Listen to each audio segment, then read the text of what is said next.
Estamos en un ciclo de conversatorios en torno a Frankenstein y la IA. Esta es una iniciativa que nace desde una de las clases de elegías humanísticas el semestre pasado, donde leímos Frankenstein y los estudiantes preguntaron un poco sobre nuestra relación con el conocimiento, la ciencia, la ética, y el resultado fue una pequeña exposición que tenemos en el container que está acá detrás del eje.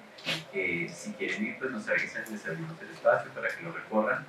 Y esa noción de la criatura de Víctor Frankenstein nos puso a pensar mucho en torno a como esta creación de vida desde la ciencia y la tecnología. Y una de las preguntas que nos hacíamos era, bueno, en este siglo XXI, si la historia de Víctor Frankenstein es del siglo XIX, en este siglo XXI estamos jugando con una nueva criatura, y la nueva criatura pues es la IA. Estamos pensando un poco que la IA es como algo que no entendemos bien, algo que hemos creado, algo que estamos humanizando, con el que estamos interactuando, y al mismo tiempo tal vez nos está deshumanizando. Parte del plan que tenemos acá hoy es, como siempre, presentar diferentes perspectivas. Traemos profesores de diferentes áreas, invitados externos, y esto es una especie de punto de encuentro interdisciplinario. Y lo que queremos hacer es conversar, mostrar que no hay una única verdad, que hay muchas perspectivas, y que ojalá ustedes se puedan llevar alguna duda, algún interrogante, digamos, de lo que se está hablando acá. Todos estamos siendo atravesados de una forma u otra por este fenómeno de la guía, entonces como que la invitación es a ponernos como unos lentes de pensamiento crítico para analizar nuestro presente. Y vamos a hacer 4, que acabo de meter una extra, pero vamos a hacer 3 preguntas temáticas, y la primera que pues no va a invitar al público a participar. Después de cada, digamos, ronda de preguntas temáticas, la idea es que el público también haga preguntas acá, porque es un conversatorio. Si bien nosotros estamos sentados acá, la idea es que ustedes también dialoguen con nosotros, que también tengamos un punto de encuentro desde allá hacia acá, ¿vale? Entonces son 3 rondas de preguntas, y la primera que no hable preguntas del público. Hoy nos acompañan en el conversatorio Frankenstein leía de derecha a izquierda acá. Nos acompaña Felipe Rodríguez, profesor del Departamento de Humanidades e Idiomas; Mario Cañón, profesor de la Maestría de Ciencia de Datos; Álvaro Herrera, director de Tecnología e Innovación del Colegio Ignacio Colombo Británico; y pues yo acá como moderador, Camilo Vázquez, de Laboratorio de Liderazgo. Entonces la primera pregunta es muy sencilla. Yo quiero que nos vayan contando un poquito quiénes son ustedes, qué estudiaron, como para que el público tenga como una idea de quién les está hablando. Y empezamos con Felipe y vamos hacia acá cuando vuelva el micrófono.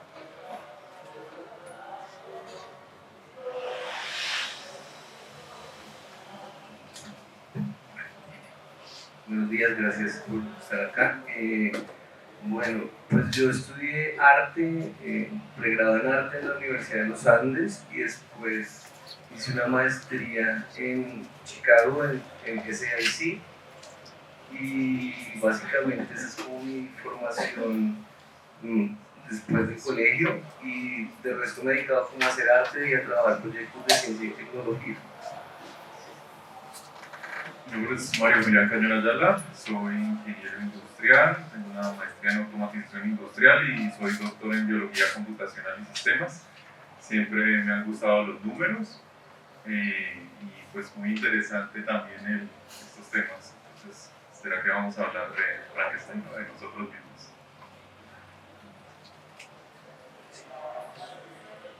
Bueno, mi nombre es Álvaro Herrera. Inicialmente yo tuve una formación en pregrado en estudios en Economía y Filosofía, luego en Administración de la Innovación Digital.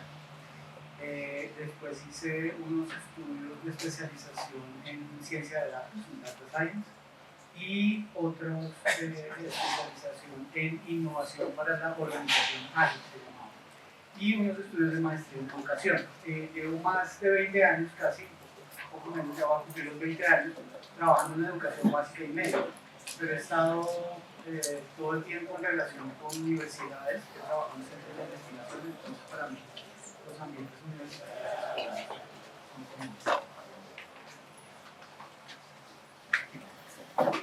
Bueno, y para los que no me conocen, yo soy Camilo Vázquez, estudié Historia y Literatura y mis maestrías están en estudios culturales y en Historia, pero pues por acá como que me muevo por todas las humanísticas. Yo llevo 16 años en la escuela y acá como para sentirme viejo, ¿verdad? Llevo 23 años en educación, ya es un tiempito largo. Bueno, la primera pregunta que tenemos acá para el panel es: ¿cómo está cambiando la IA los procesos de aprendizaje en las aulas de clase y cómo aprendemos o desaprendemos gracias a la IA? ¿Es la máquina una extensión que nos hace más o menos humanos? No sé quién quiere empezar, digamos, el micrófono está abierto.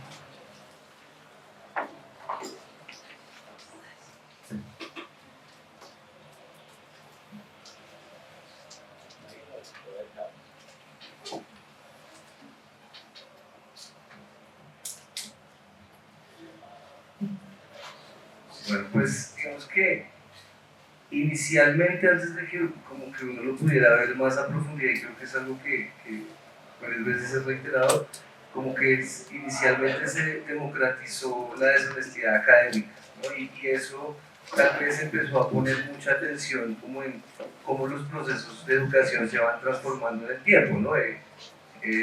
Anteriormente pues tocaba tener plata para poder pagar una tesis de grado, para mandar a hacer un ensayo. Hoy en día pues tienes ChatGPT, ¿no? Y inicialmente eso empezó siendo un problema, ¿no? Entonces yo digamos que siento que esa ha sido como una de las transformaciones iniciales de esa parte.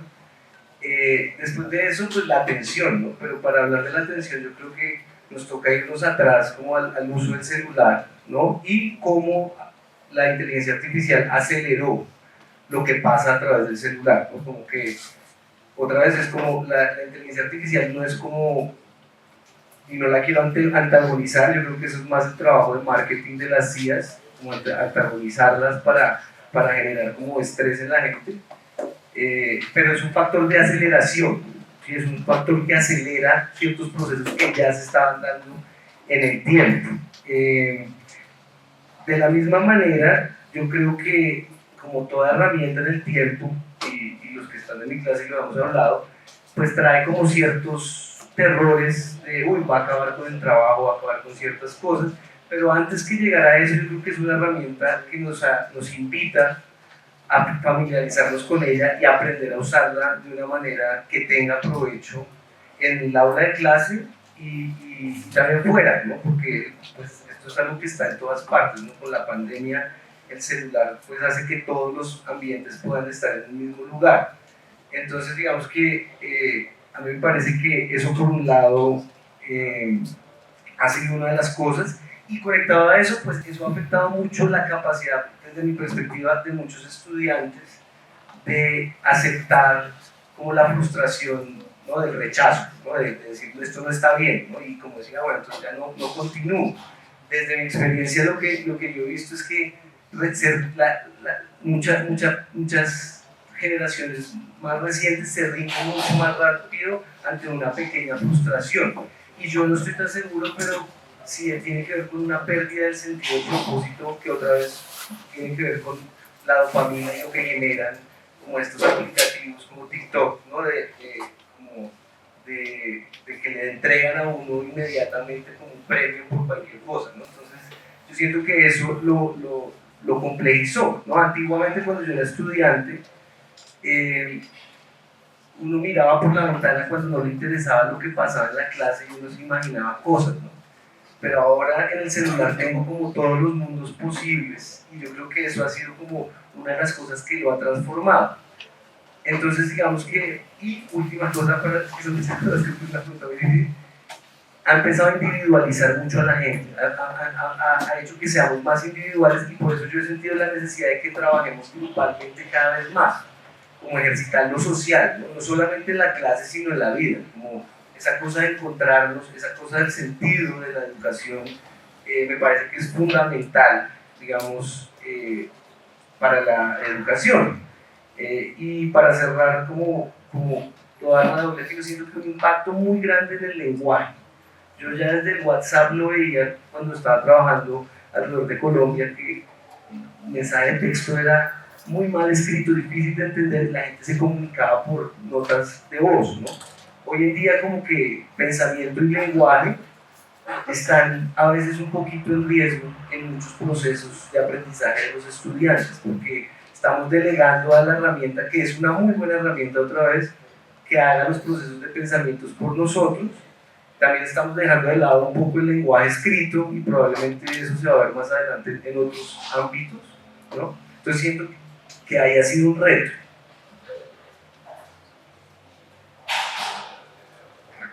Recordando la pregunta de si la IA nos está humanizando o deshumanizando. Ahí la pregunta es como, ¿la máquina es una extensión que nos hace más o menos humanos? ¿Estamos aprendiendo o desaprendiendo esas aulas?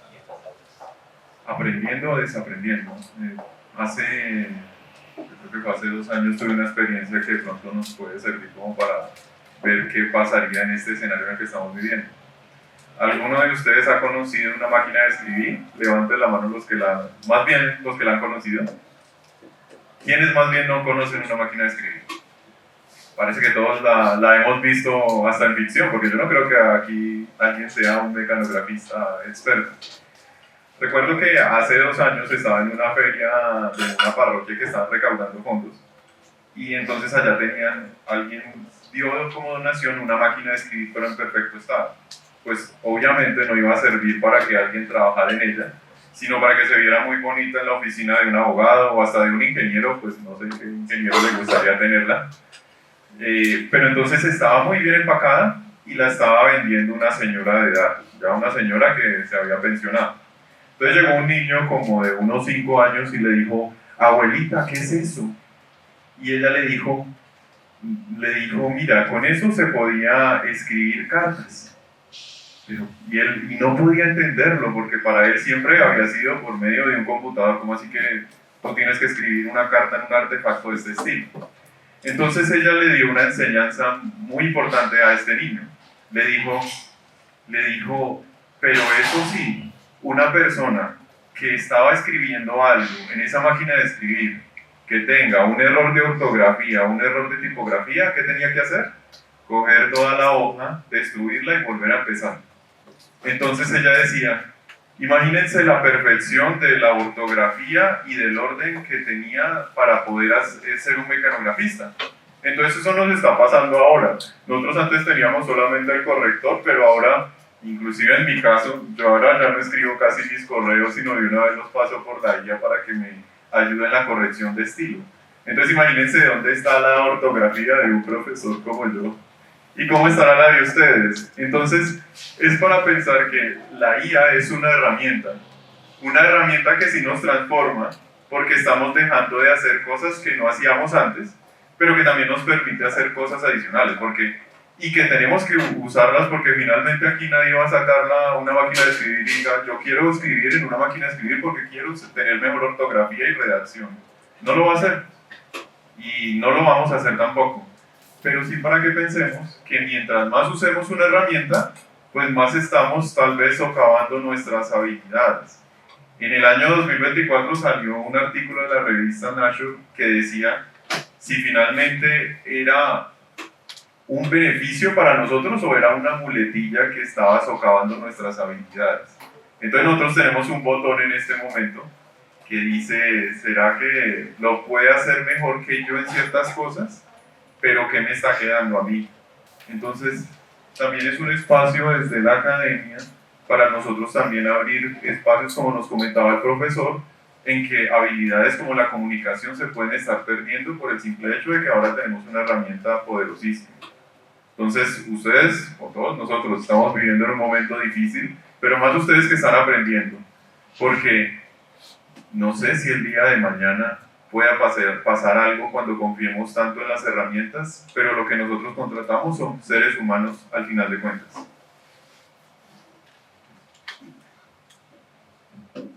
Bueno, como todas las preguntas de Camilo son preguntas difíciles. ¿Qué he visto yo en lo que hago en mi trabajo de las transformaciones que ha traído la inteligencia artificial? Primero, yo creo que hay un efecto muy positivo, realmente 2 efectos muy positivos que han salido en esta conversación. El primero es que democratiza muchas cosas que antes eran exclusivas. Entonces, por ejemplo, si ustedes recuerdan, cuando ustedes estaban en el colegio y uno en el colegio tenía un problema con una asignatura y no entendía bien, ¿cuál era la primera cosa que se le ocurrió a los padres de familia? Y es, vamos a buscar un tutor que le ayude a mi hijo o a mi hija a resolver ese problema. Eso, por supuesto, tenía una barrera de acceso, y es que pues, eso tiene una inversión de recursos que hacía el apoyo adicional o, digamos, la educación personalizada un lujo. Y es, no todos podemos tener tutores, y si podemos tener tutores, no podemos tener tutores de todo. La inteligencia artificial ya democratiza la educación personalizada. Ya nosotros, con agencias de inteligencia artificial, podemos elaborar unos planes de apoyo a mi medida y ahí superar algunas dificultades que pueda tener en la comprensión de algunos temas o en el desarrollo de habilidades específicas. ¿Qué otra cosa me parece muy interesante, a pesar de que en general los docentes, tanto de la educación básica y media como universitarios, lo ven como muy peligroso? Y es que reevalúa la forma en que enseñamos. Entonces, uno de los artefactos pedagógicos más extendidos en la historia de la humanidad es el ensayo. Entonces, todos los cursos terminaban, o pues los cursos en donde esto, en matemáticas también podía ser, pero digamos en los cursos donde esto era posible, terminaban como la pieza final de este curso es un ensayo sobre, y era una lista de bibliografía que se le entregaba a los estudiantes, y ellos tenían que poner en juego unos conocimientos de esa asignatura y al final traer un producto. ¿Qué pasa? ¿Cuál era la idea de eso? Que yo pudiera, como docente, poner a jugar las habilidades y ver qué tanto se han desarrollado para resolver problemas teóricos. Ahora la inteligencia artificial revalúa eso. Ahora hay una competencia entre los docentes con unas herramientas de detección de uso de inteligencia artificial, pasando todos los ensayos por ahí para ver que no lo haya hecho una inteligencia artificial, sino lo haya hecho un estudiante.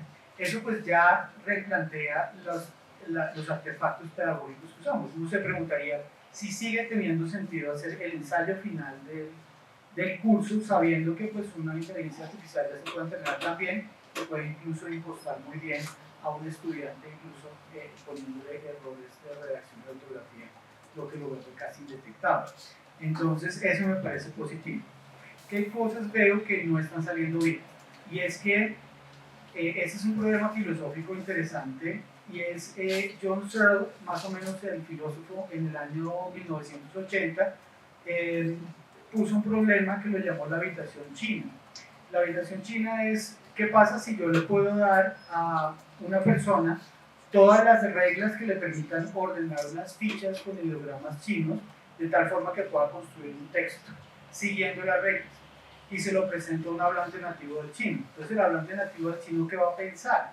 Que esa persona sabe hablar chino, porque pudo componer esos ideogramas en el orden correcto, siguiendo unas reglas, para poder presentar un texto. Entonces el texto, si no recuerdo bien, era sobre la soledad. Pudo escribir un texto simplemente siguiendo unas reglas, sin saber hablar chino. Yo creo que la inteligencia artificial hace un poquito de eso en los ambientes escolares, y eso nos da una sensación de falsa maestría. Y esa sensación de falsa maestría uno la empieza a creer. A medida que uno va usando agentes de inteligencia artificial, uno realmente piensa, primero, que entiende lo que la gente le está entregando, segundo, que al leerlo uno lo operacionaliza y lo puede usar como una herramienta cognitiva, y lo peor, que me parece lo más peligroso, es que los demás también creen lo mismo. Entonces es el tema de qué pasa si yo, en lugar de tener un estudiante, tengo un agente de inteligencia artificial muy buen entrenado, puede que la mayoría de las personas crean que toda esa interacción la está haciendo un ser humano real.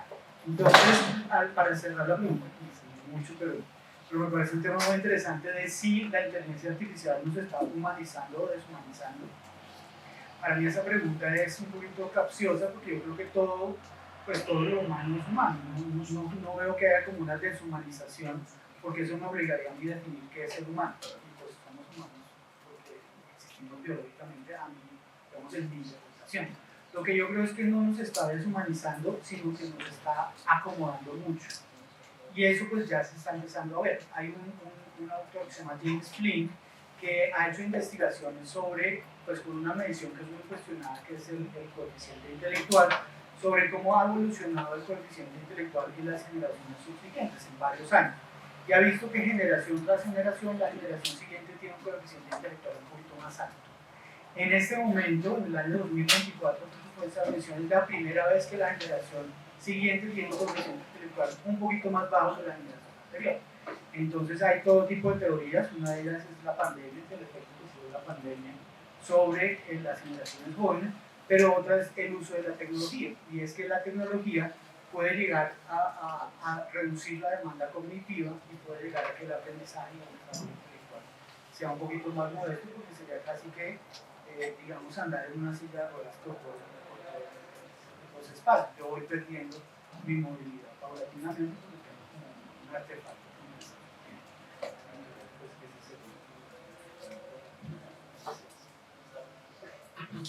Pues antes de abrir acá para el público preguntas, yo quiero como tomar elementos comunes que surgen acá en este conversatorio. Nos hablan de un artefacto, de una herramienta, y en ese sentido como que el buen uso de una herramienta o un artefacto del propósito que se le da, pues da que sea exitoso o no. Yo puedo usar una silla para sentarme, pero también puedo usar una silla, no sé, para taparme la lluvia, y no sé qué tan eficiente sea, y si quedo muy cansado o quedo mojado, pues es otro uso.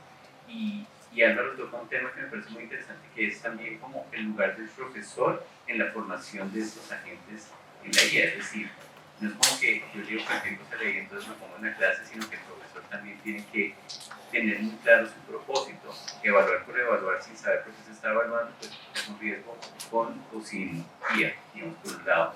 Me gusta, digamos, esta idea donde Felipe y Álvaro coinciden con la idea de democratización, pero al mismo tiempo esa democratización nos plantea ciertos dilemas éticos. Es decir, cómo estoy usando la herramienta, ¿está bien o no está bien? Y bueno, vamos a decir que está bien o no está bien, pero para que ustedes vayan pensando. Y al mismo tiempo, Mario nos resalta como el uso de la herramienta en un contexto y cómo la herramienta nos forma. Y tengo una anécdota acá que quiero dejar como para que ustedes se lleven la imagen.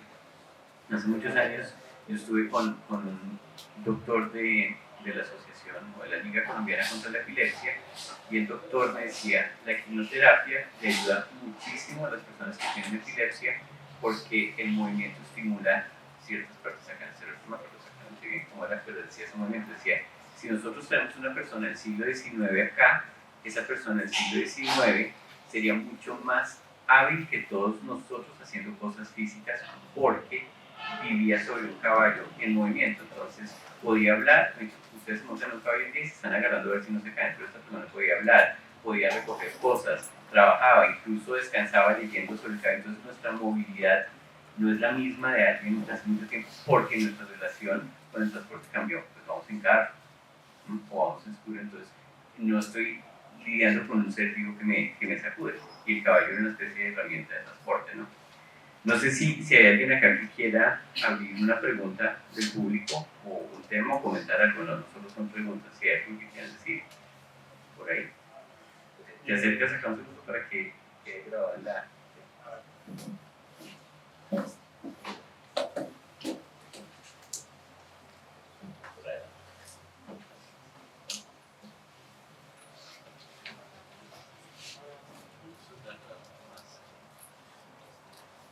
Los que llegaron, bienvenidos, entren aquí por todas partes. Hola, buenos días. Pues desde su experiencia, pues la mayoría todos son graduados, la mayoría son profesores o han tenido que ser como profesores o trabajan en instituciones académicas. ¿Ustedes cómo afrontarían el proceso de la evolución de las clases teniendo en cuenta la emergencia de la inteligencia artificial?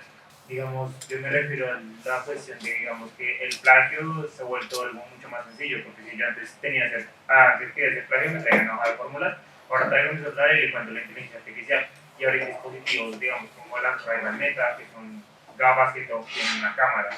Y son cosas que yo pienso que el método de evaluación va a cambiar al futuro, o sea, la manera en que nos evaluamos. Pero quiero saber cómo ustedes cambiarían o cómo afrontarían esa evolución que tiene constantemente las clases. No sé quién quiere empezar. Pues algo que he tenido experiencia tal vez en el último año como profesor es que primero uno, pues yo dicto aprendizaje automático para ingeniería estadística, entonces uno lo que hacía era que tenía un script de Python, de programación, y uno les hacía unas preguntas sobre ese script. y respondía. Entonces resulta que la IA ya lo puede hacer. Entonces decidí dar un paso adicional. Bueno, voy a pedirles un informe en el que analicen. Pues vaya sorpresa que antes la IA tenía cierta profundidad que uno se da cuenta. Esto es escrito por una inteligencia artificial. Pero si uno coloca unos prompts adecuados, uno puede hacer, por favor, analízame de ese punto. También el análisis de imágenes ya es algo que, o sea, les voy a pedir gráficas y que me las analicen. Entonces, bueno, ya la gráfica queda perfecta. Ahora también la voy a analizar la IA. Entonces yo empecé como a frustrarme porque uno igual se da cuenta de lo perezoso que es el estudiante. Porque muchas veces cuando salen un poco de bullets así, pues, oye, lo hiciste en 5 minutos, si le hubieras dado 15 te habría quedado mejor con la IA.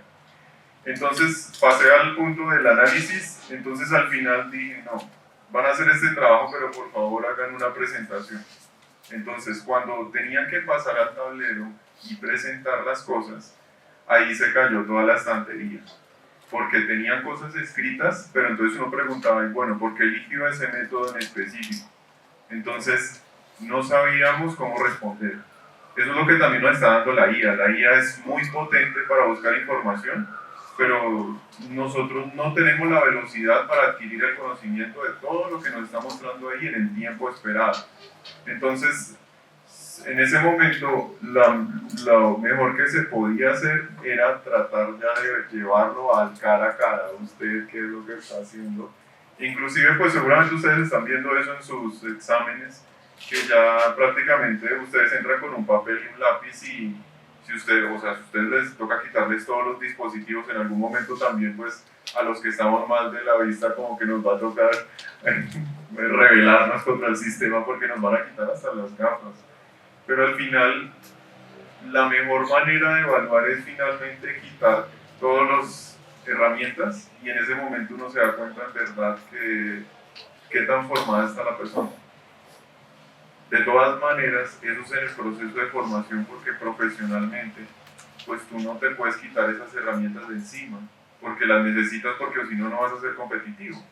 Pero al menos en el proceso de formación sería bueno para nosotros como profesores en algún momento quitarnos las herramientas, pero pues utilizarlas en algún momento.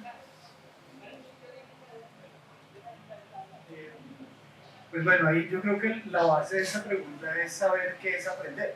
Entonces, fundamentalmente, aprender en la versión, digamos, o la explicación que yo comparto, es poder generar una demanda cognitiva que me permita un desarrollo de capacidades y de habilidades. Entonces, esa demanda cognitiva ha tenido muchas expresiones. Yo recuerdo esa conversación con un sacerdote jesuita, Fabio Ramírez, que era profesor de filosofía medieval en la Universidad Javeriana. Yo tomé ese curso y él hablaba mucho del trivium y del quadrivium y explicaba una cosa que me pareció como iluminadora y es por qué los medievales se aprendían todo de memoria. Entonces uno veía los debates medievales y todos citaban de memoria extensísimo, podían citar 1 hora de memoria de Aristóteles. Y él decía, eso es un problema tecnológico. ¿Cómo así que es un problema tecnológico? Sí, por supuesto. Realmente en un monasterio medieval, que era donde se hacía la instrucción universitaria, probablemente había una copia de la metafísica de Aristóteles, una sola, que tenían que compartir 30 o 40 personas. No había una forma en que yo pudiera tener, como después de la imprenta y como les pasa a ustedes, el libro en el papel o en la tableta o en el celular, o en lo que sea. La única forma es que yo me fuera a la biblioteca, tratara de aprenderme la mayor cantidad de texto posible para que en mis clases yo pudiera debatir de memoria lo que estaba pasando en ese libro en el que solo había una copia que era carísima, que estaba incluso, si han visto las bibliotecas medievales que tenían esas mallas de cadena para que no se llevaran los libros. Eso, ¿qué hacía? La única forma de lograr esa demanda cognitiva era pedirle a los estudiantes que se aprendieran los textos de memoria. Si uno hiciera eso hoy, pues más o menos lo insultarían. ¿Cómo cree que yo me voy a aprender 100 páginas de memoria? ¿Por qué? Porque ya la tecnología tiene otra función. Yo ya, después de la imprenta, tengo una tecnología que me permite acceder al texto en cualquier momento. Y yo creo que ahora con la inteligencia artificial en educación estamos frente a lo mismo. Y es, yo no tengo una respuesta, pero yo creo que la respuesta debe ser qué cosa con esta tecnología me permite volver a generar esa demanda cognitiva que ha producido el aprendizaje. Ya vemos que escribir ensayos no, porque ya ahí no tengo demanda cognitiva. La demanda cognitiva va a ser cómo escribo el mejor prompt para que responda correctamente la pregunta. Ahora, ese yo creo que es el reto de la educación, poder generar ese mismo efecto de aprendizaje con una tecnología que ya permite hacer otras cosas que antes no existían.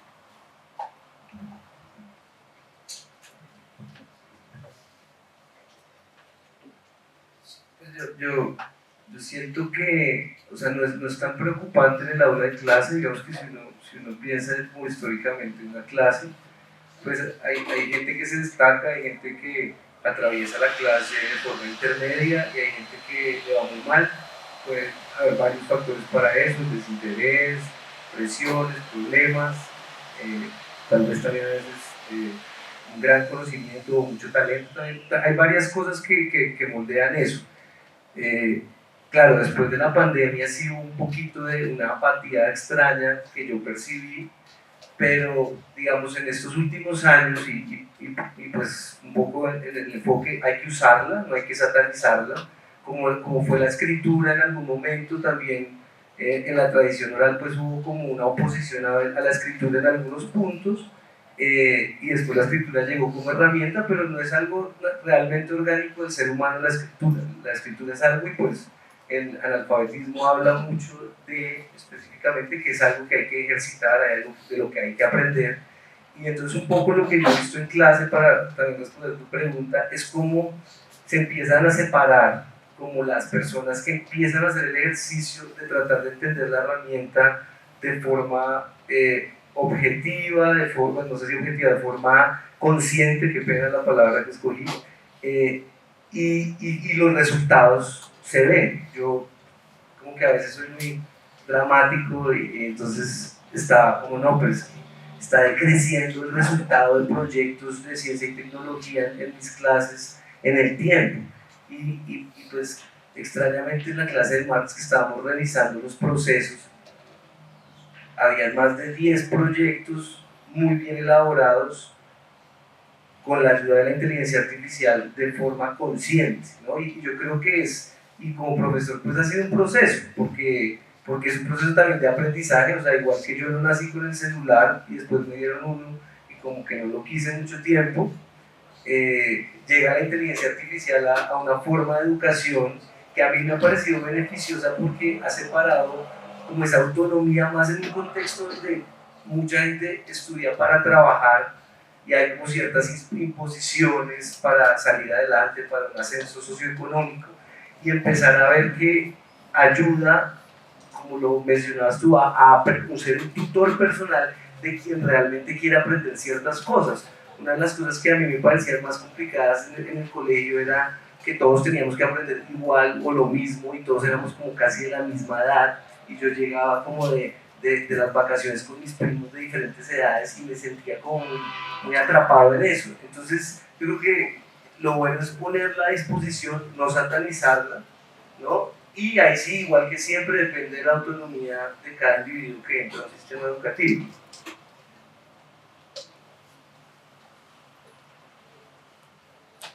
Bueno, se me adelantó un poco Felipe, pero voy a aprovechar que se adelantó como para traer la segunda pregunta.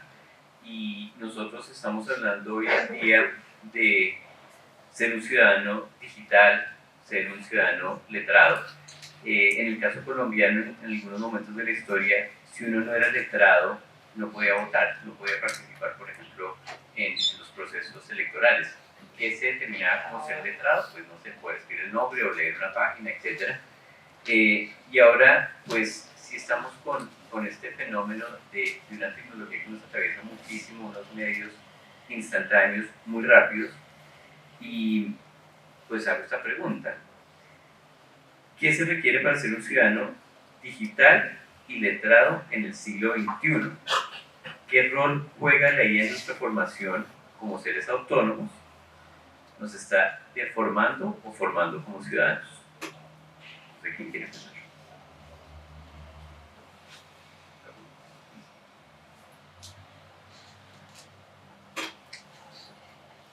Gracias Camilo por definir lo que es letrado, porque esa era una parte difícil, porque finalmente cuando uno piensa en una persona letrada, uno piensa en un erudito que habla de muchas cosas, que escribe, pues al final acá todos escribimos de cierta manera. Leemos también, incluso leemos de muchos temas que son del otro lado del charco o incluso más lejos. Entonces, si es desde el punto de vista digital, pensaría que en esta aula no hay nadie que no sea letrado digitalmente. Inclusive, pues para las generaciones más jóvenes, seguramente el uso del celular y los dispositivos es muy sencillo. Pero ustedes sí se han dado, no sé si se han dado cuenta con sus papás o sus abuelitos, que ellos fácilmente ya también pasan al TikTok.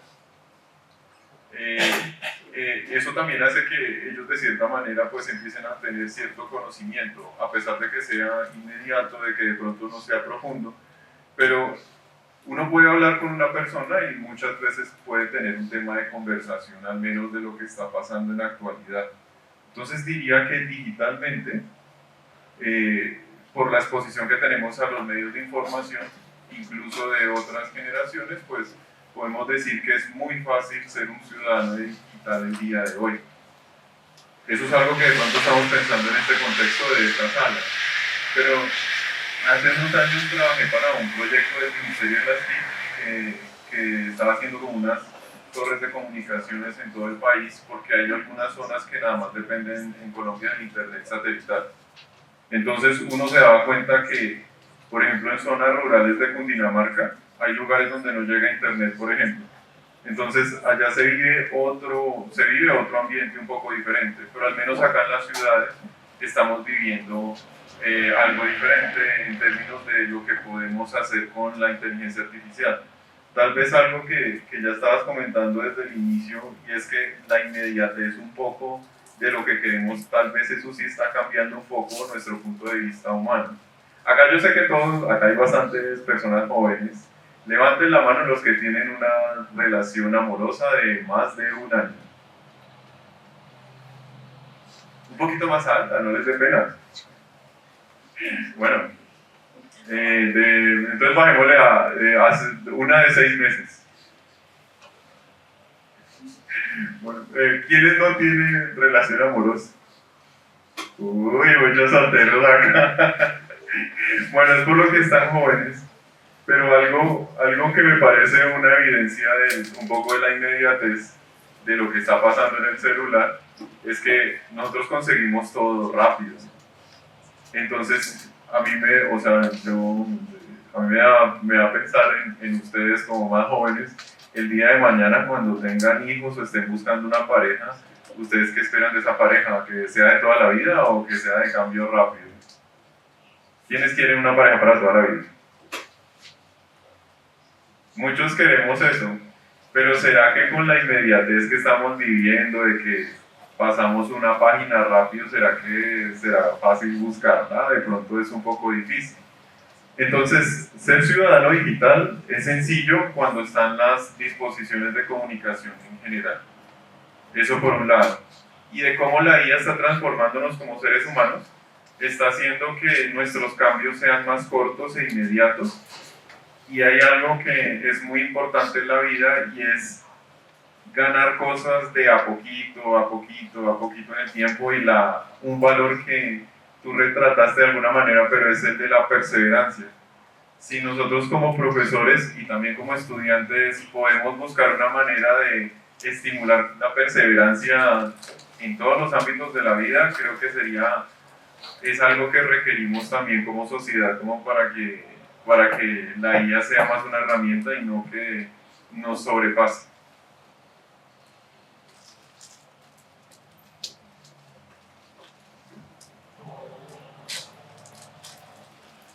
Pues yo creo que depende, ¿no? Como que yo siento que depende de cada cual. Y yo como que inicié muy enfocado en la tecnología desde estar metido dentro, y no he dejado de leer y estudiar sobre eso, pero me he empezado a volver más análogo como forma personal y no siento que sea una imposición para nadie. Entonces yo creo que un poco depende del contexto. pues tú hablabas ahorita de contextos, ¿no? Como rurales donde tal vez no tenemos las mismas facilidades, incluso en Bogotá, pues el internet tampoco es que sea siempre el mejor, digamos, ¿no? Pero eso varía, y yo creo que varía conocerse y saber qué es lo que uno quiere. Yo, por lo menos en mi celular, siento que WhatsApp es muy útil para mí, pero de las demás aplicaciones siento que casi ninguna realmente las necesito. Y cuando me di cuenta que teniéndolas fuera de mi celular podía tener más tiempo para cosas que realmente a mí me gustan hacer, o también para fortalecer la forma en que yo aprendo y estudio, pues me empecé a entender que, claro, otra vez la autonomía es clave, y un poco dejar de ser como promedio, como tratar de parecerse mucho como al grupo. Y otra vez siento que es muy importante hacer parte de la comunidad, pero también entender qué es lo que uno aporta y cuáles son las diferencias significativas de uno mismo. Entonces yo creo que, complementando con lo que decía antes, me parece que es algo también muy personal. Ciudadanía digital, pues yo creo que el ser ciudadano digital hoy es lo mismo que ser ciudadano. ¿En qué sentido? Uno de los autores que ha sido más digamos, leído y que es un pilar de la forma como educamos ahorita es John Dewey. Es un pragmatista norteamericano de principios del siglo XX que tenía toda una teoría sobre que la democracia se construye siendo democrática. Y ahí de Dewey viene todo esto que nos pasa ahora de que tenemos el consejo estudiantil en los colegios y que tenemos como unas estructuras democráticas en los colegios, porque pues seguimos creyendo que la única forma de saber operar ahí es viviendo eso desde una edad temprana. En cuanto a la ciudadanía digital, yo tengo un hijo de 11 años y en este momento él está, no digo obsesionado, pero muy interesado con la peste negra. Entonces me dice, pero ¿por qué usaban los médicos esas máscaras que tenían como una nariz de ave?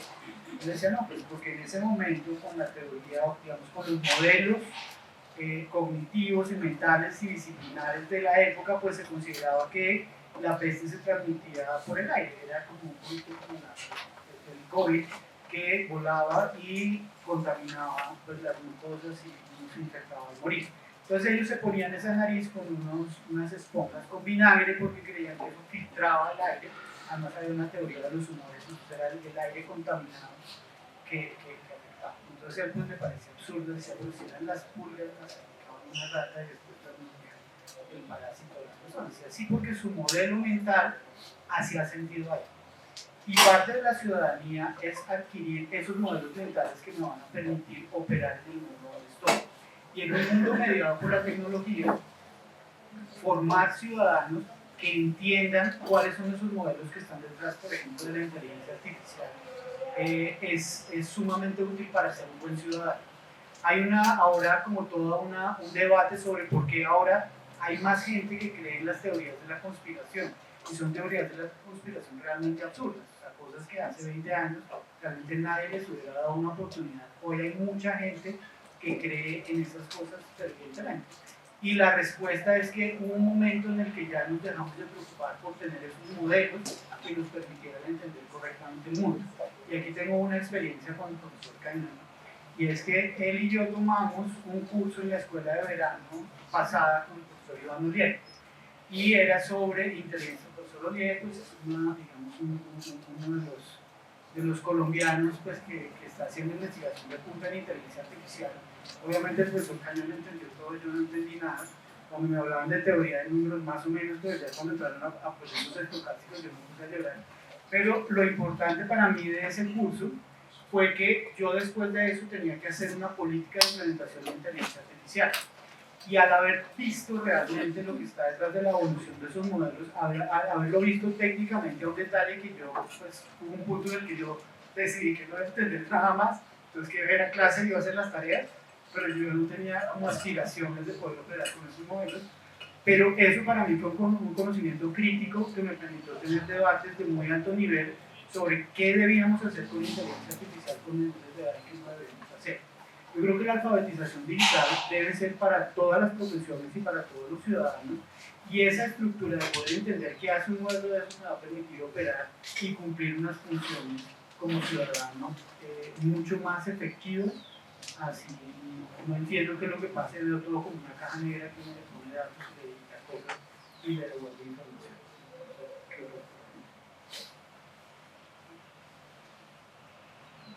Antes de darle la palabra al público, yo sí creo que de todos modos como que la tecnología nos está atravesando en muchos niveles, entonces acá voy a volver al juego de las manos. ¿Cuántos pueden votar ahorita en mayo? Ante la mano.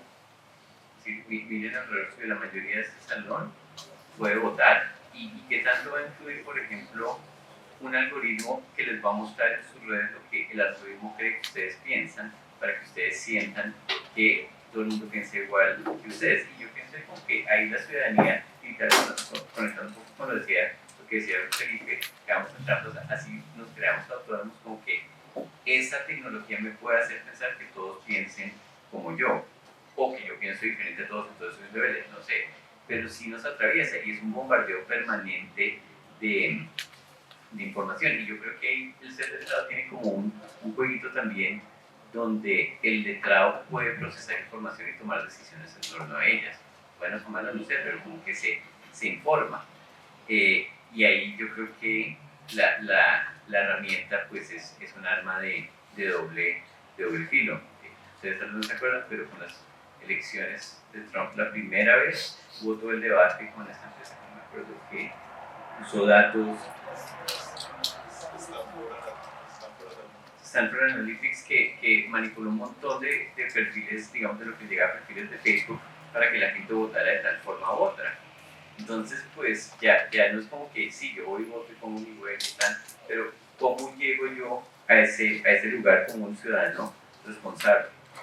No sé si alguien acá del público tiene algún comentario o alguna pregunta, o si te acercas.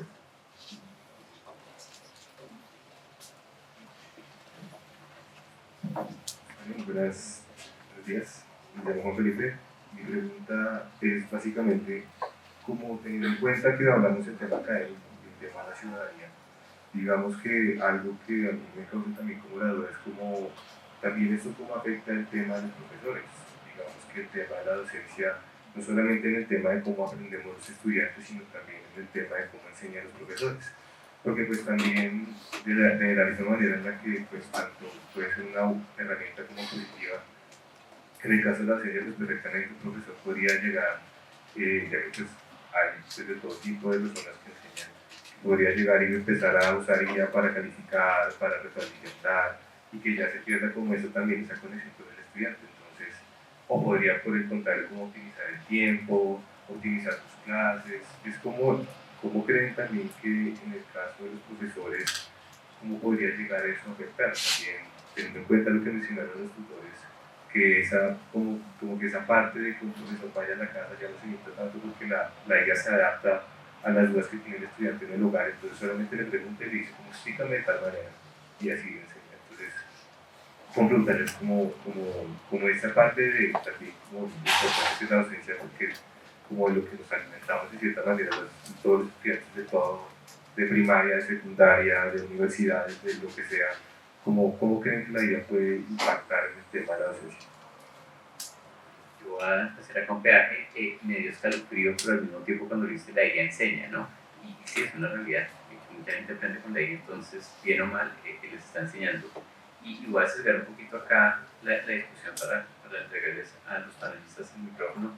Yo sí creo que en Colombia, digamos que en cierto perfil de colegios nos llevan ventaja a las universidades pensando en qué hacer del profesor y esta relación. Si bien las universidades lo estamos pensando, en el colegio yo creo que, disculpen el anglicismo, hay mucha más accountability con el coordinador, con el papá, con el estudiante, que en la universidad les entrega a ustedes una nota.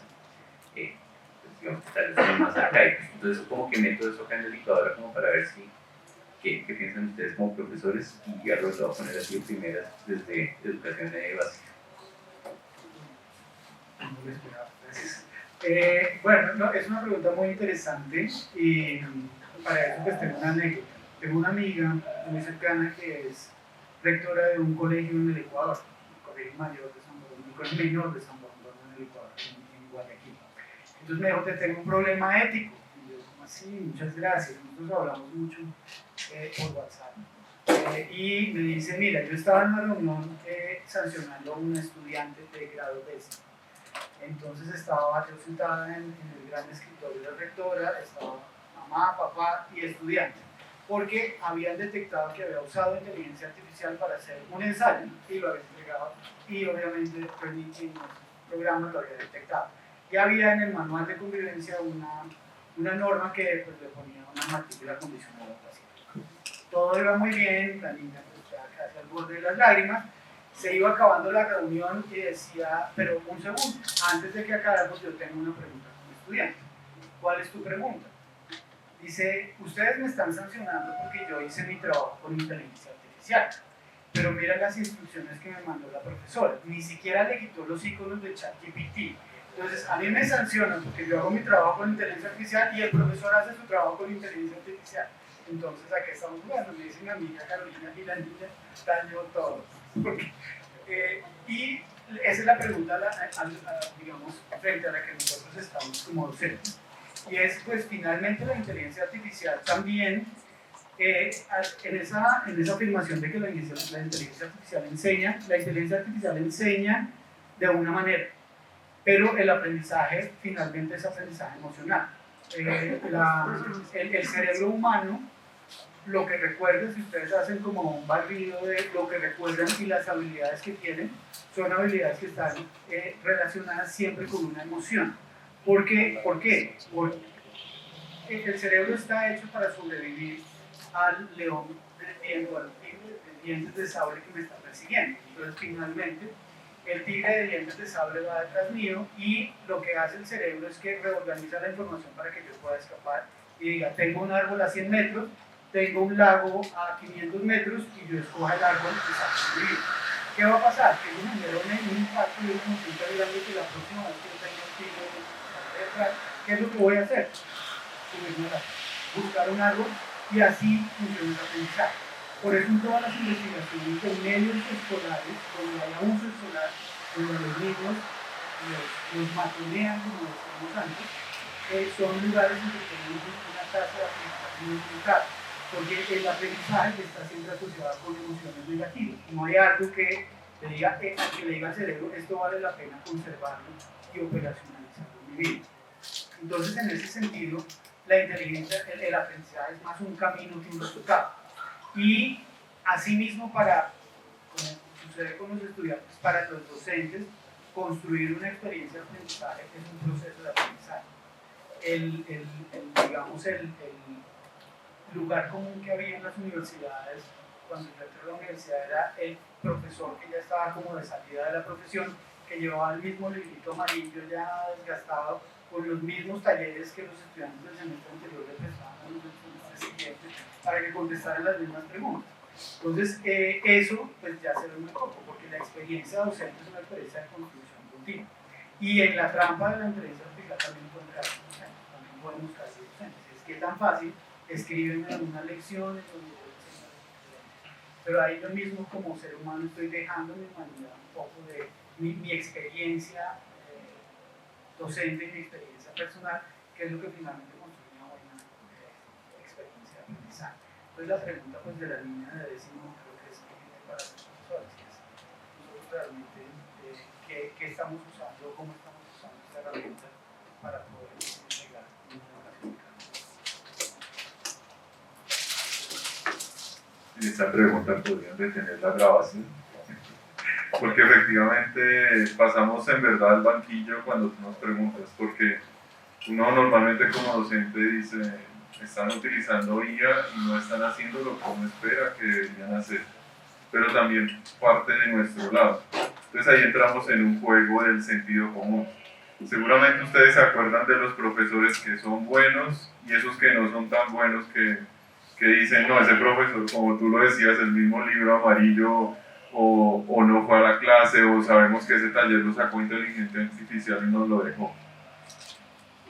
Pues En mi experiencia un poco personal, yo utilizo efectivamente la IA para hacer algunos de mis talleres. Creo que le he quitado la campanita y las...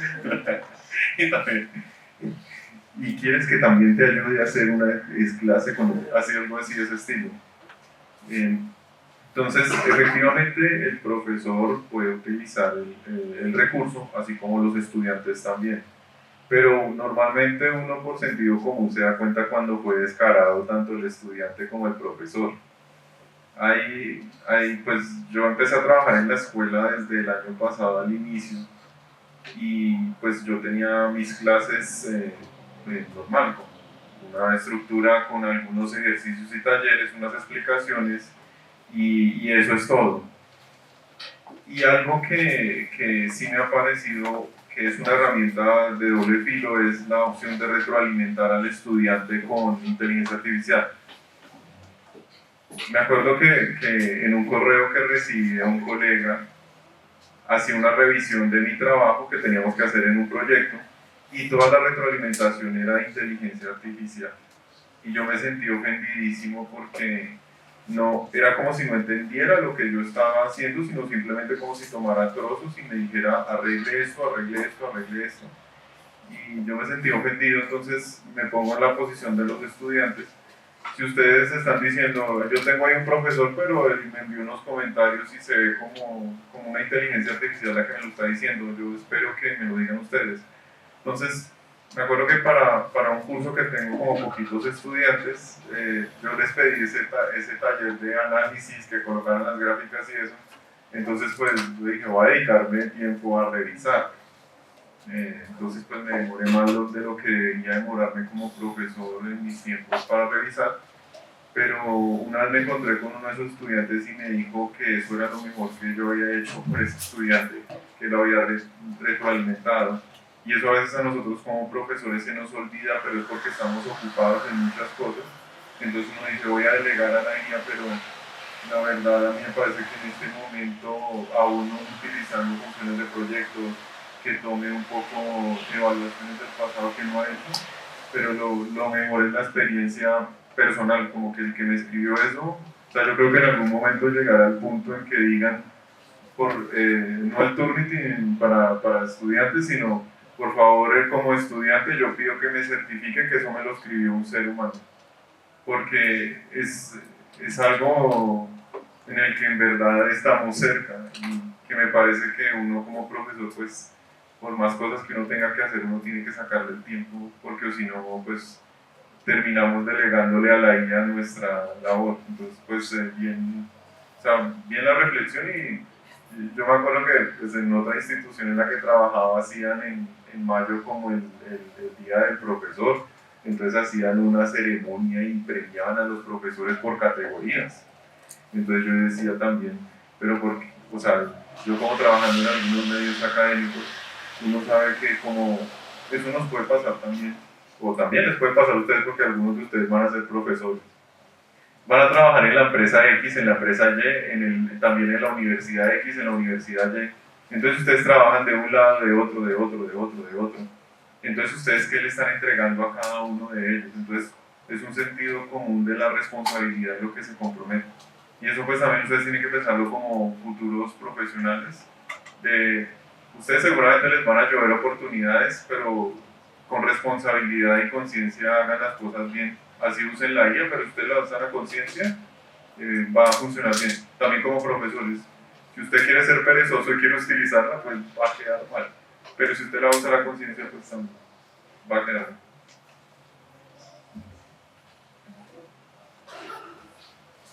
Sí, yo pienso que otra vez es como una cuestión como de no satanizarla, permitir su utilización, pero también entender como los paradigmas que le traen a uno. Yo, digamos que en la revista que dirijo, cuando ya no teníamos correctores de estilo, empecé a trabajar con inteligencia artificial alrededor de la escritura y me ha tomado muchísimo tiempo poder como llegar como a ciertos puntos, pero hice un ejercicio y tenía un ensayo que había escrito y que había estado corregido por un corrector de estilo y se lo metí al programa, en ese momento estaba certificado ese programa, y me decía que estaba escrito por un humano en un 90%.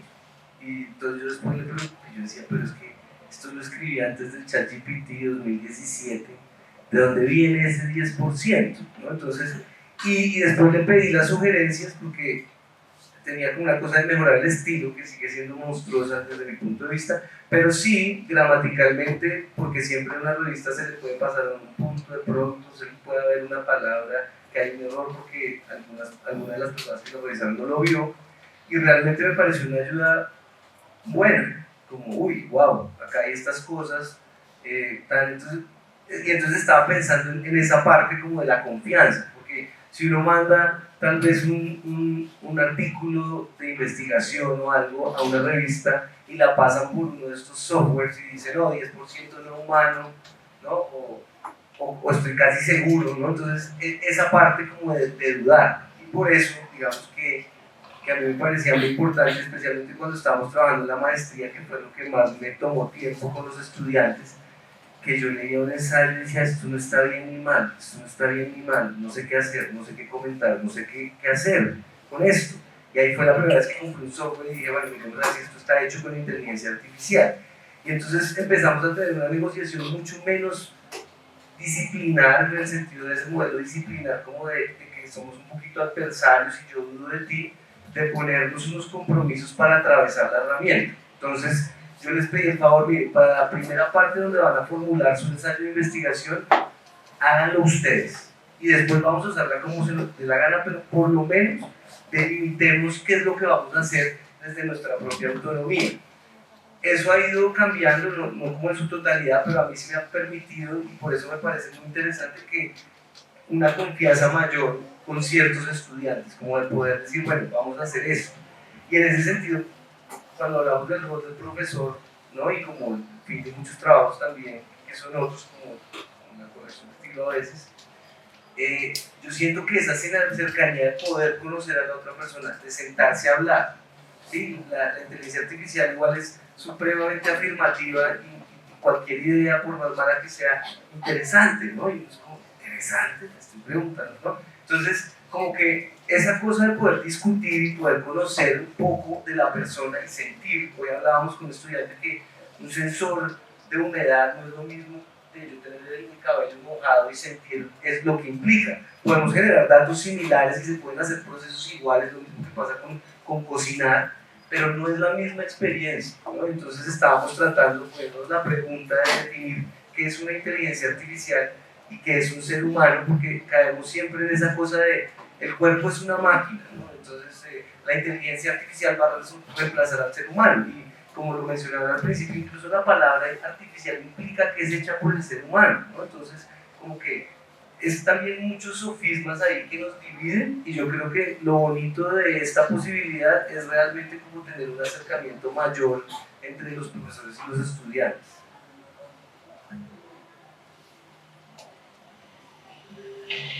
Bueno, se nos está agotando el tiempo, entonces voy a hacer la última pregunta y la voy a reducir para que la participación esté dentro de los parámetros del tiempo.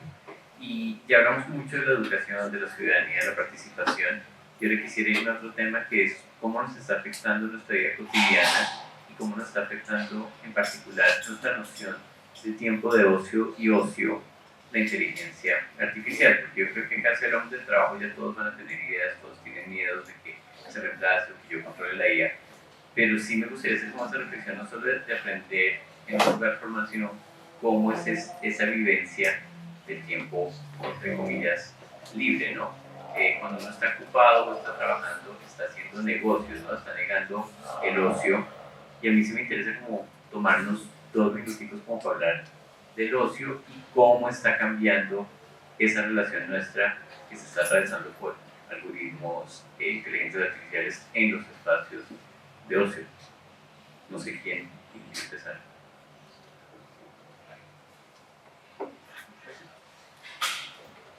Pues algo que me he dado cuenta pues, últimamente con mis estudiantes es que pues todos ahora, no solamente como profesores y trabajadores estamos ocupados, sino también los estudiantes tienen una maraña de cosas por hacer. Entonces hay como una sobreoferta de actividades por hacer y de pronto uno termina dejándose llevar por la corriente de tanta cosa que hay que hacer.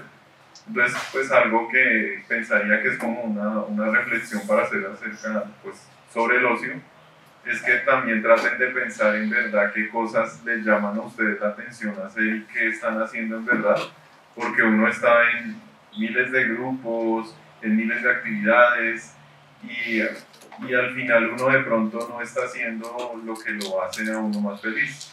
Entonces ahorita estaba recordando lo que decías de, de que pues en la corrección del estilo y también de lo que haces normalmente, pues que también es un deleite en cierta manera. Entonces a veces ahora tenemos muchos deleites pequeños, sería bueno para nosotros pensar en con qué nos quedamos y qué evitamos. Eso pues también pensándolo como ingeniero, como que es como si uno tuviera esta mesa llena de cosas. Si uno saca lo que no sirve y deja, se enfoca en hacer algo, pues le queda un poco más sencillo vivir. Porque pues yo también veo que están como muy llenos de cosas así como nosotros, entonces ahora hay personas con ACVs a los 40 o antes de los 40, entonces no vayan a llegar a eso con tanta actividad, sino más bien traten de seleccionar lo que están haciendo en su tiempo de ocio, porque seguro aquí nadie tiene ocio, sino todos deben ser unas personas con unas agendas súper ocupadas.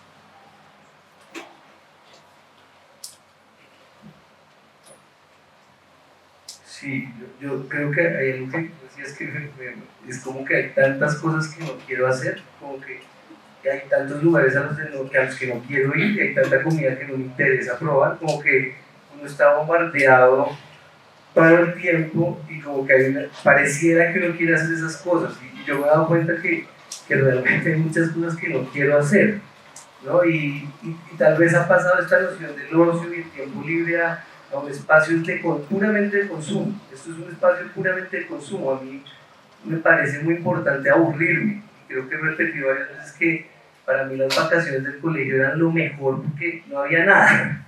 Y entonces me tocaba inventarme todo. Tal vez incluso mi primera obra de arte me la inventé en unas vacaciones, ¿no? Y hoy en día todavía la tengo colgada porque era esa cosa de todas las preguntas, claro, tienen que ver con la experiencia con los demás, pero a veces necesito ese espacio vacío como de aburrimiento para encontrarse con lo que uno realmente quiere hacer, porque lo triste es que a uno le están diciendo a veces estos dispositivos y acelerado con la guía qué es lo que uno tiene que hacer, ¿no? Piensen en el GPS, ¿no?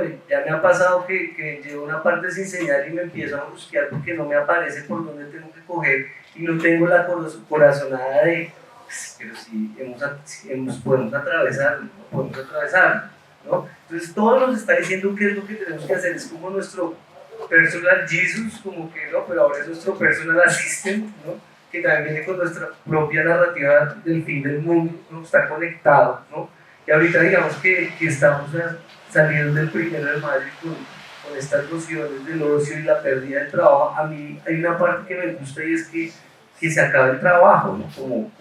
Como tal, ¿no? Y hay ciertos trabajos también como cuando compran el Temu, pues quién está haciendo todo eso de Temu, ¿no? Que no debería existir, como la minería, que tal vez tampoco estaría bueno que lo hiciera un robot, ¿no? O la persona que todavía a veces empaca en los supermercados y uno dice cuál es la función cerebral de esta cosa, si yo puedo empacarme, a mí me da rabia, ¿sí? O espichar solo un botón todo el día, ¿no? Entonces, es muy raro como pensar en esta cosa de cómo estamos perdiendo nuestro espacio de ocio, porque eso se vuelve trabajo y deuda. Pago mi Netflix o YouTube o lo que sea, y entonces ¿dónde está el espacio donde yo decido por mí mismo qué es lo que quiero y qué es lo que siento? Incluso hasta el punto de reemplazar la sexualidad, la pornografía, ¿no? Que es también un problema latente, ¿no? Como esto está ocupando un espacio que es extremadamente social y de encuentro y que requiere un esfuerzo significativo.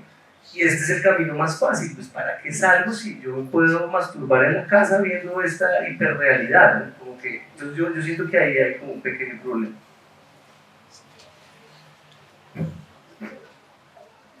Bueno, pues yo creo que en muchos estudios sobre la felicidad, creo que ustedes todos han sabido ese estudio de Harvard que siguió a toda una generación casi desde el nacimiento hasta la muerte, y al final trataban de encontrar cuál era como la clave de la felicidad, y ahí se desprende una corriente de psicología que es muy usada en la educación básica y media, que es la psicología positiva. Entonces, pues toda la premisa es lo que realmente puede conseguir la felicidad es encontrar propósito en la acción humana. Entonces, eso es pues tan ambiguo como suena. Y entonces, ¿qué es encontrar propósito en la acción humana? Pues nadie sabe, pero ahí está la felicidad. Entonces, lo que sí se ha llegado como a ver es que cuando el pensamiento no es instrumentalizado, se acerca mucho a ese encuentro con el propósito. Es decir, cuando, por ejemplo, a mí me preguntan por qué ustedes se dedican a una industria como la educación en lugar de trabajar en un banco o en otra industria donde tengan mejores ingresos o más posibilidades, pues básicamente es porque un factor común de los docentes que yo he visto en mucho tiempo es que salen del trabajo y siguen pensando en lo que están haciendo. Salen del trabajo y van en el transporte público diciendo, bueno, ¿cómo podría yo enseñar esto mejor? Porque me di cuenta que los estudiantes no entendieron bien. Ese pensamiento no instrumentalizado, eso que llega como naturalmente al cerebro y se vuelve como una materia de indagación, es lo que nunca debe anularse con la inteligencia artificial. Y pues toda tecnología es mercantil al final. Estas tecnologías tienen unas inversiones tan altas que por supuesto van a tratar de capitalizarlas para poder retornar esa inversión. El ejemplo, no sé si ustedes saben, yo lo aprendí hace un tiempo, hace poco hablando con unos médicos que eran pues el primer grupo que trajo tecnología de rayos X a Colombia, unos viejitos que me decían, miren, cuando nosotros conocimos esta tecnología se usaba para las cosas más absurdas, usaban los rayos X para en la zapatería tener aparatos que puedan medir el tamaño del pie para que la gente no tuviera que quitarse los zapatos y poder saber cuándo medir su pie. Hasta que pues descubrieron que la sobreexposición a los rayos X era un lío tenaz para la salud y empezaron, fue un boom, aparecieron los rayos X y había rayos X para medir la forma de la cabeza, para poder ver la mano, había juguetes infantiles que tenían esa tecnología.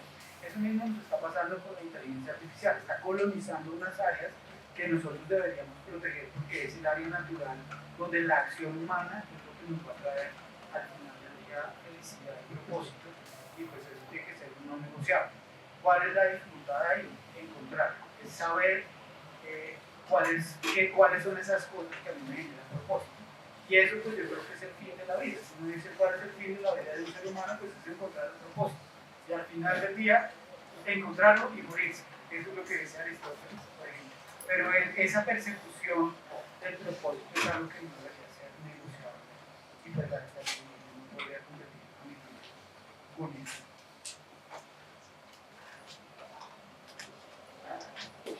Bueno, pues yo le quiero pedir al público un aplauso, una pregunta, perdón, antes. Una pregunta, sí, cortita. Qué pena antes de que se vaya, pero pues es que me quedan sonando un montón de temas. Pero digamos que para no alargar el asunto, hay dos cosas que a mí me llaman como la atención y me queda sonando como el tema. Uno es la velocidad, que lo menciona mucho Felipe, porque el personaje de Anthropic dice que uno de los peligros de la inteligencia artificial es la velocidad, que va tan rápido que pues obviamente nosotros nunca vamos a estar como al mismo ritmo. Y entonces que justamente el hombre se adapte a estas inteligencias, a estas herramientas y podamos de alguna manera aprender de ellas, pues nos va a tomar muchísimo tiempo. Y por el otro lado, el tema de la distracción, hablando del ocio.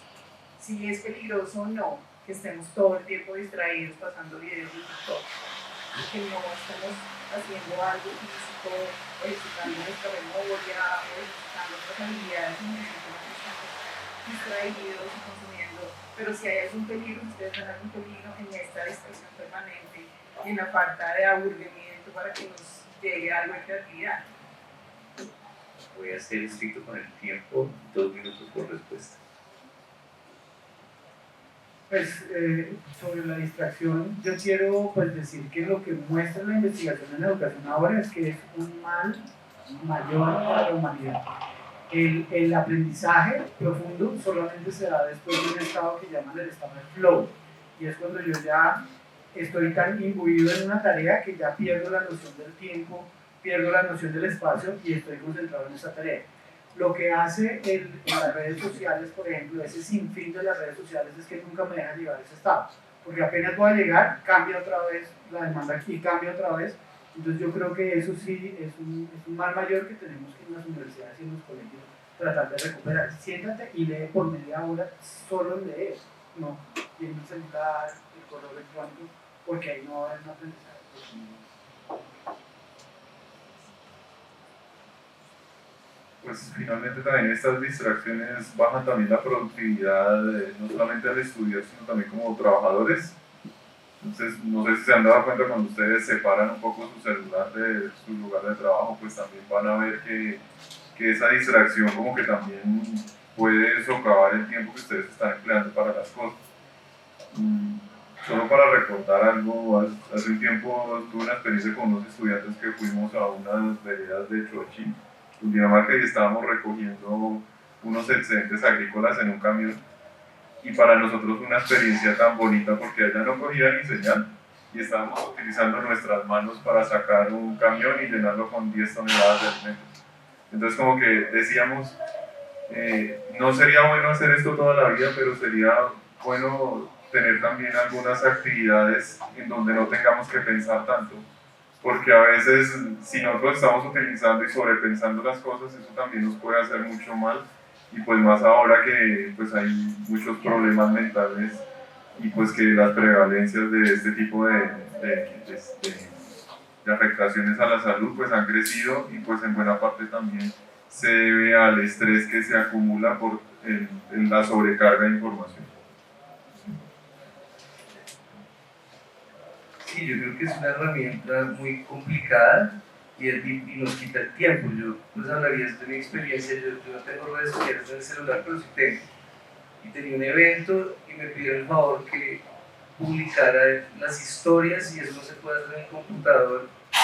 Entonces lo hice por un fin de semana y duré adicto como 4 días. Y como con esa cosa de, uy, like, no, como, o sea, yo también siento igual que ustedes en esas vainas. Y después fue como, no más, pero es tan fácil, vimos el juicio de Meta, que realmente, y como lo mencionas tú, son empresas. Y otra vez, sin satanizarlas, a la empresa le importa tener unas ganancias y va a querer que uno esté ahí el mayor tiempo posible. Entonces siento que eso de la pausa sí es una cosa de cada cual, de que cada cual pueda ponerle los límites a eso.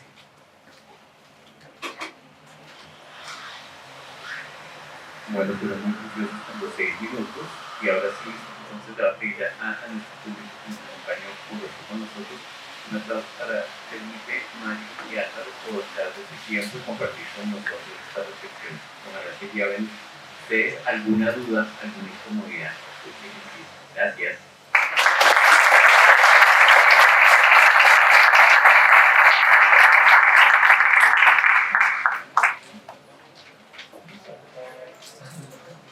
Thank you.